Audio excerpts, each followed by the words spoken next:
You know that feeling when you're staring at a stack of articles, research papers, maybe even your own hastily scrawled notes, and you just wish someone could give you the fast track to understanding? That's exactly why we do these deep dives. We try to distill the essence, reveal the unexpected, and, well, arm you with insight without all the information overload. Imagine you're a federal worker, injured on the job. Maybe traditional physical therapy feels out of reach. Travel, pain, just a demanding schedule. How do you get that vital care?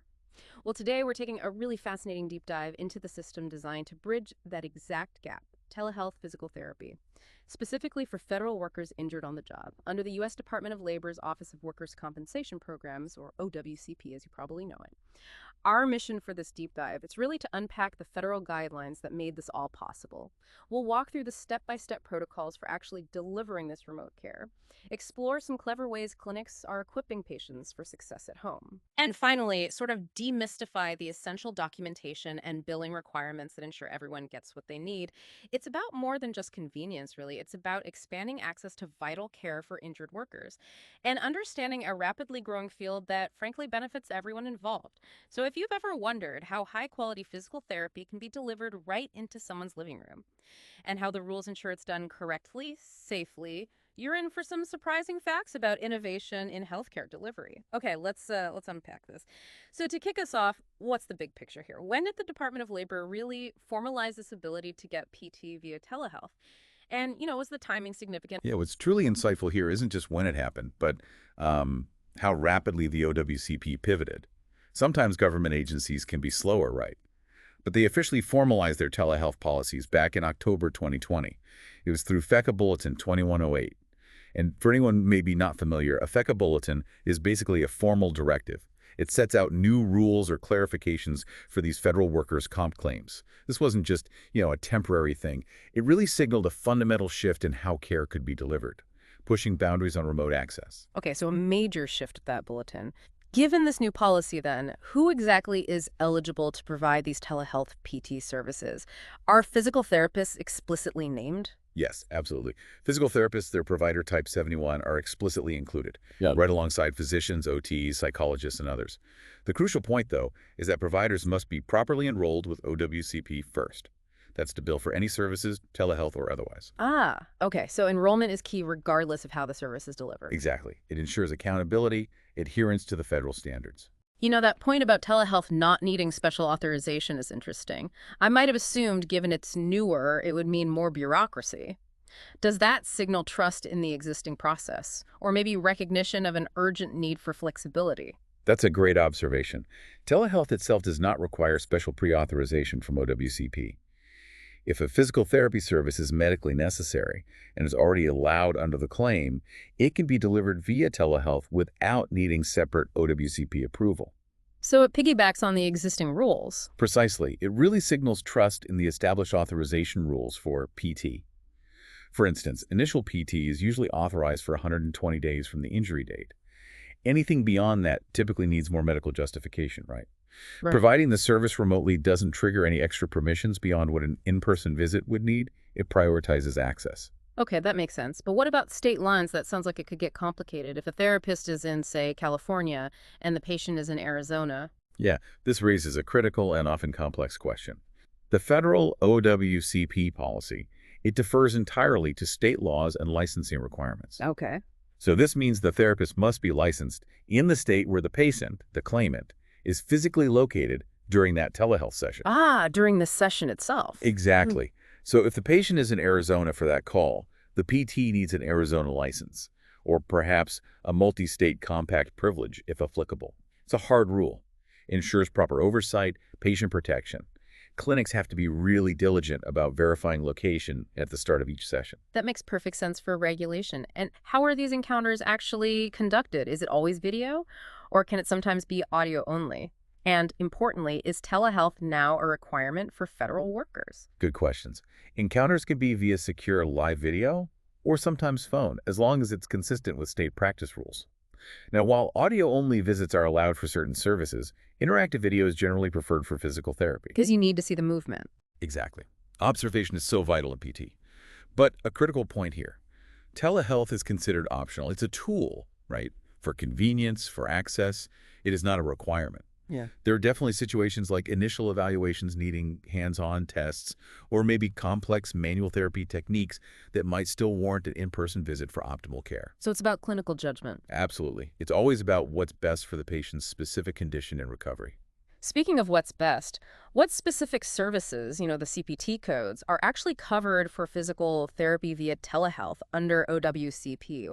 And are there any really common PT procedures that are maybe surprisingly not on that approved list? Yeah, the approved list closely mirrors Medicare's telehealth list, which is helpful actually for clinics already dealing with Medicare rules. For PT, typical CPT codes are covered. Like therapeutic exercise, gait training. It's exactly. Things like PT evaluations 97161 through 97164, re-evals 97164. Therapeutic exercise, that's 97110, neuromuscular re-education 97112, gait training 97116, therapeutic activities 97530, self-care training 97535, even things like wheelchair management or orthotic training. So basically things you can reasonably instruct or supervise remotely. Precisely. What's key about these codes is they focus on instruction, observation, feedback, teaching the patient to do the work effectively and safely themselves. It aligns with that whole patient empowerment idea. Okay, but what's not on the list? Anything major? The big one is hands-on procedures, specifically manual therapy CPT code 97140. That is not on the list. Because you simply can't do it virtually. Right. It highlights that tension, doesn't it? Convenience is great, but some elements of PT are still inherently physical, irreplaceable.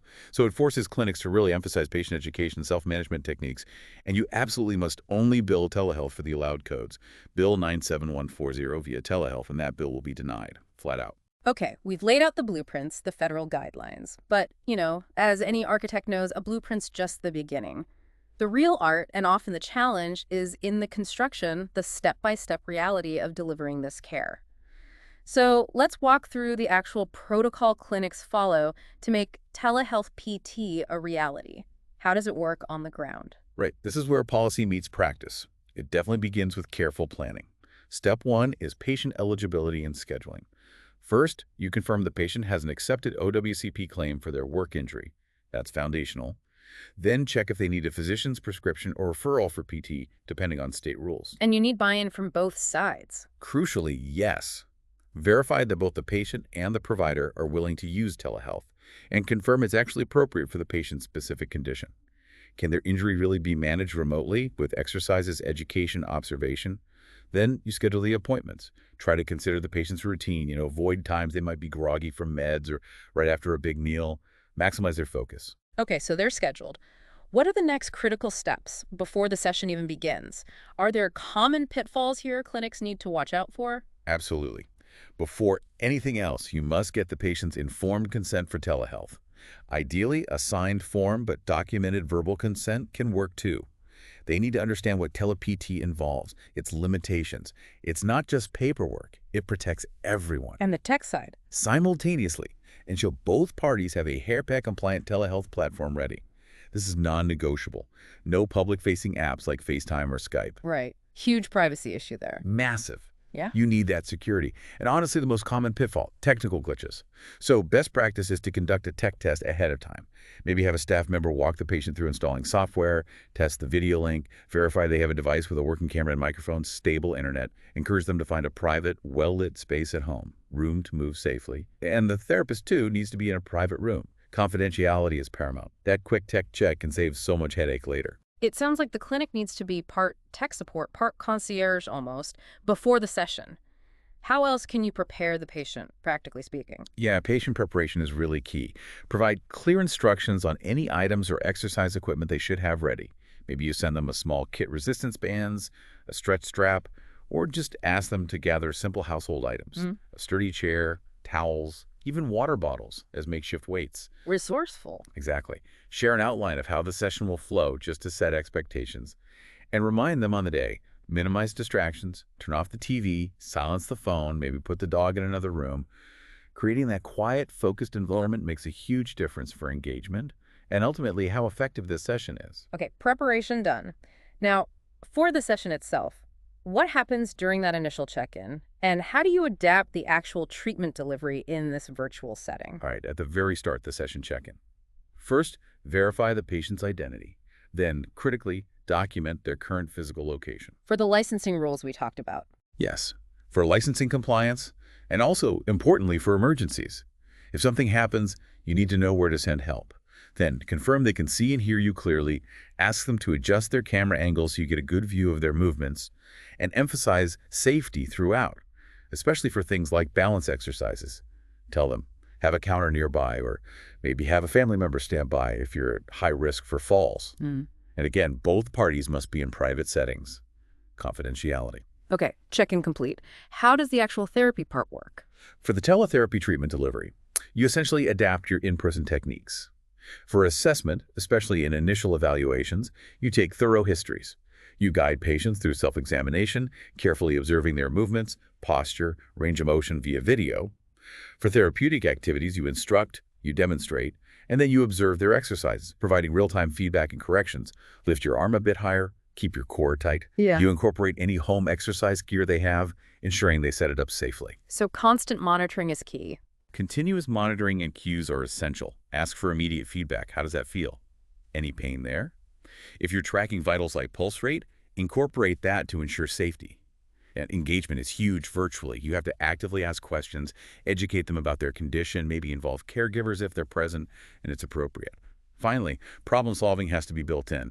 Have backup plans. If one exercise isn't working well via video, maybe share your screen with an anatomy graphic to explain it better. Or use asynchronous tools, send them an exercise video later for review. It's a very dynamic dance of observation, instruction, and adaptation. That dynamic dance sounds like it requires a lot of focus and real-time adaptation from the therapist. So as the session wraps up, what's the protocol then? How do you ensure continuity? Good question. For the wrap-up of session, you recap the key exercises, make sure the patient understood their home exercise program, maybe email them a handout or a video link right after the call that really helps with adherence. Reinforces what was just discussed. Exactly. Discuss the plan for the next session. Is it telehealth again, or maybe an in-person visit next time? Set some interim goals. Verify no major technical difficulties got in the way of care. And crucially, confirm the patient feels safe and stable before you both sign off. Okay. And what about emergencies? You mentioned knowing their location. Right. Stepping back a bit, an often overlooked but vital piece is the emergency plan. It's rare, but therapists need to be ready. If a patient experiences acute distress during a session, shortness of breath, chest pain, a false net, the therapist needs to be prepared to call 911 or local EMS to the patient's documented location. Having emergency contacts documented is part of that proactive safety planning. Makes sense. And the documentation afterwards. And finally, yes, documentation and follow-up. Document thoroughly immediately after the session. Because OWCP requires that treatment note to be submitted with a bill, it's really best practice to complete it promptly, same day if possible. It just ensures a smoother billing process, avoids delays down the line. This seems like a really great opportunity for clinics to empower patients, make the remote therapy more effective. What kind of affordable equipment can clinics actually provide or recommend for home use to really enhance that Tele-PT experience? Absolutely. Empowering patients with simple tools makes a huge difference in telehealth PT outcomes. Clinics can provide or maybe loan things like resistance bands, TheraBands. They're incredibly versatile, low cost, maybe $10 to $20 for a set. Good for almost any body part. Very adaptable. Very. Also, a stretching strap or belt, again, inexpensive, maybe $7 to $15, helps patients get a better, safer stretch. And honestly, even a simple towel or an old belt can work in a pinch if they don't have one. Good point. What else? For shoulder rehab, an over-the-door pulley system is excellent and super cheap, usually $10 to $20. Lets patients work on range of motion at home independently. That's a big win. Independence is key there. Totally. Then light weights, maybe 1 to 5 pound dumbbells or adjustable ankle weights. But the clever part is patients can often just use household items. Yeah. Water bottles, soup cans, basically free resistance. Makes therapy accessible. Adjustable ankle weights might be $20 to $40 if needed. Okay. What about core or balance? A foam roller is great, usually $15 to $30. Good for self-massage, stretching, core work. A rolled-up yoga mat can sometimes substitute. For balance, honestly, just a sturdy chair or countertop for support is the first step. Maybe progress to standing on a folded pillow or cushion to create instability.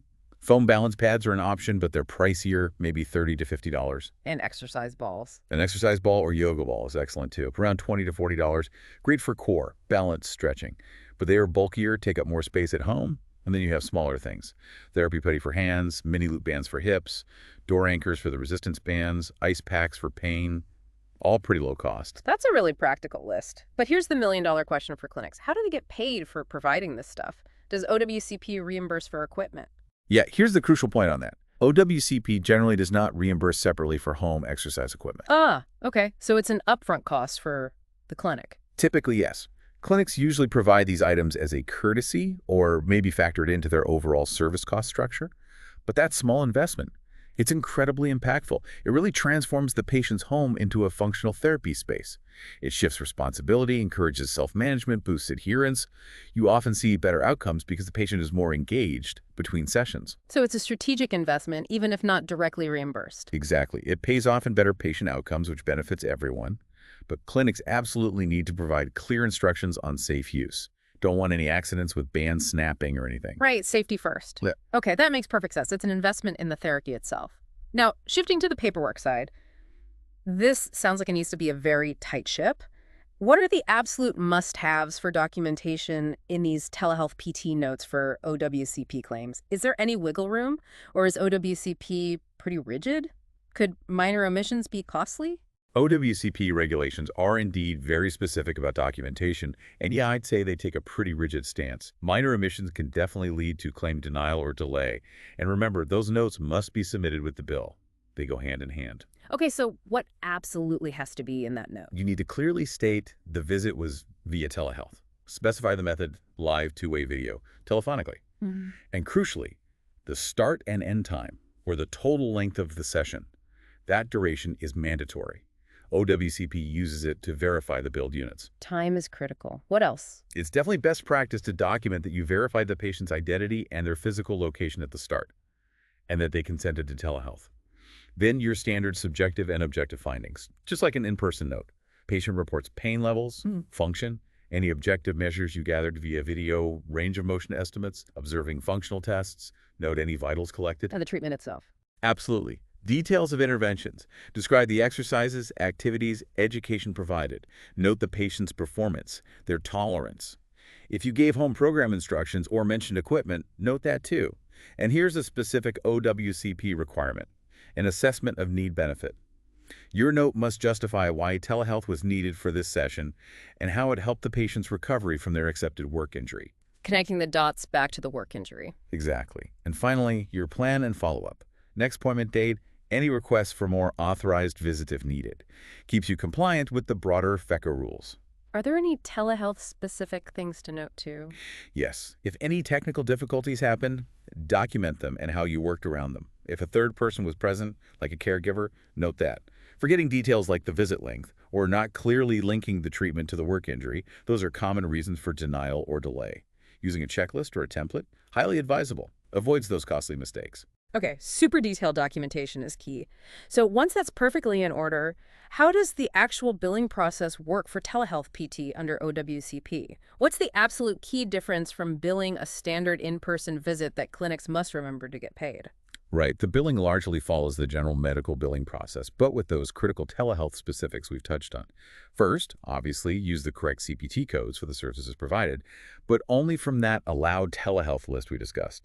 No billing for hands-on codes like 97140 via video. That's a definite no-go. Right, allowed codes only. Then, what's absolutely critical, and this is probably the key difference you asked about OWCP, requires telehealth modifiers on the CPT codes. Modifiers. Okay, like which ones? The most common ones for live video PP visits are Modifier 95, which stands for Synchronous Telemedicine Service via Real-Time Video, or Modifier GT, which means via Interactive Audio-Video Telecommunication. You have to append one of those, usually 95 for PT, to each CPT code you bill for that telehealth session. So like 9711095, 9753095. On every single code for that visit. Every single one. These modifiers are mandatory. They're the flag telling OWCP this was a telehealth charge. Forget them, and even if everything else is perfect, the claim gets denied. Wow. Okay, so modifiers are non-negotiable. What else? For the place of service, POS code on the claim form. If the patient is at home, you should use POS claim 12. That indicates patient's home. And you should also enter the patient's home address as the service location on the claim form itself. Makes sense. Location, location, location. Pretty much. You also need the claimant's OWCP case number, obviously, and bill under the properly enrolled provider's details. And the other critical point, reinforcing the documentation piece, you must submit the treatment note along with the bill. The OWCP web bill processing portal is set up for this. Examiners will not approve telehealth charges without reviewing that documentation to justify the service in time. Note submitted with the bill. Got it. How about payment rates? Are they lower for telehealth? That's actually good news for providers. Payments for telehealth therapy services are generally at the same OWCP fee schedule rate as equivalent in-person services. Oh, really? No reduction? Nope, no separate reduced rate, which is a significant factor for clinics adopting telehealth.